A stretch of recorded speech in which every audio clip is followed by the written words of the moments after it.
Hello and welcome to Amnesty International India. You're watching Amnesty Asks, a series of podcasts and videos on the work that Amnesty International India does. In the month of September, Gurgaon police raided the house of a diplomat from Saudi Arabia and found two women from Nepal beaten up, and these women alleged that they were gang raped by the diplomat and others. The Gurgaon police went ahead and filed an FIR, though they didn't name anyone. But this resulted in a diplomatic stir between India and Saudi Arabia. Within days of the FIR being filed, the diplomat left India, and the Gurgaon police have not yet filed a charge sheet till now. Amnesty International India is campaigning for the justice of these two Nepali women. And joining me is Gopika Bashi and Shailesh Rai. So Gopika, you've been in touch with the survivors. Could you tell us what's their condition right now? So the survivors left for Nepal in September. So soon after the FIR was lodged, they left. Our colleagues in Nepal have been in touch with them along with other NGOs who are supporting them. They're currently living in a shelter home in Kathmandu, away from their families, away from where they've come from. And they've been undergoing counseling as part of their rehabilitation. They did undergo serious physical injuries as well, as denoted by the initial medical report done in India. However, they continue to face mental trauma. The counselors who have been counseling them have been talking to them as well as part of their recovery, but they're still obviously facing serious amounts of trauma and are feeling very marginalized and stigmatized.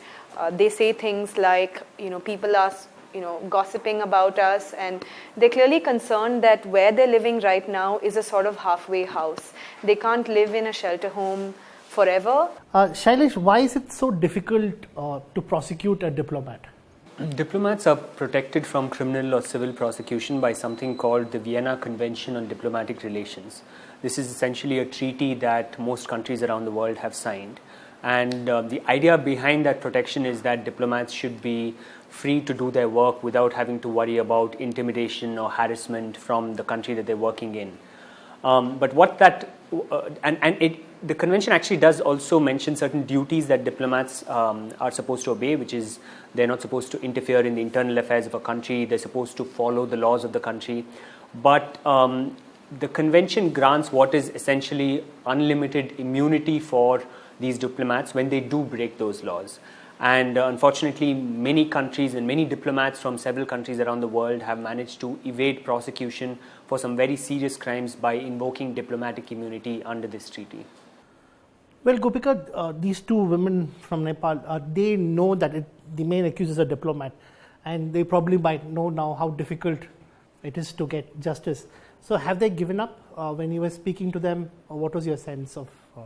I think when our colleagues were speaking to them, along with the Shakti Samuha, the NGO that's they're currently undergoing counseling with, one thing that came out very strongly is that they both want justice. They may not know the complications of what it is to receive justice. They do know very clearly that there are 3 countries involved here. They mentioned that, saying, Nepal, India, and Saudi, and they did understand that it must be quite a complex process for them to receive justice. However, it's very clear to them they've undergone a very serious human rights violation, several abuses. And for them, it's very clear that they continue to repeat that they want justice. So, Shailesh, just to get a sense of this, has there been any incidents where diplomats have been arrested for their crimes? The reason why I'm asking you is because the sense is that, this crime has been done by this diplomat and he can't be touched. Has there been any other instance where a diplomat has committed a crime and he has been convicted? Well, there are very few cases. Unfortunately, most countries around the world try to protect their diplomats even when they're accused of very serious offenses, rather than investigate those cases and prosecute them and punish them. There are a few cases where countries have actually waived diplomatic immunity. In one case from last year, a Malaysian diplomat who was working in New Zealand was charged with sexually assaulting a woman. He left the country, but then the Malaysian government actually extradited him to New Zealand, and he's facing prosecution there right now. So Amnesty International India has started a petition, which you can find it on our website, where we are asking for the Indian Prime Minister Narendra Modi to ensure that there is free and fair investigation, and even look for the extradition of the Saudi Arabia diplomat if and when needed. You can find the link to the petition here on your screens. You can tweet to us if you have any questions, and Gopika and Shailesh will be answering them. Gopika, what is the way forward now? I think from the perspective of the women who've experienced this, one thing is that we shouldn't forget this. It shouldn't be something that happened and it's unfortunate. And I think for them, despite the fact that it's a diplomat and there are all of these conventions and laws in place, ultimately they faced a very serious crime. Initial medical reports showed that they had been raped vaginally and anally. They had bruises on their body. So this is not something that they or others should take lightly. And I think for them, what they continue to repeat to people who speak to them is that they want justice, they want those who have committed this crime to be brought to book. And I think diplomatic immunity shouldn't be an excuse for any sort of sexual violence committed against anybody.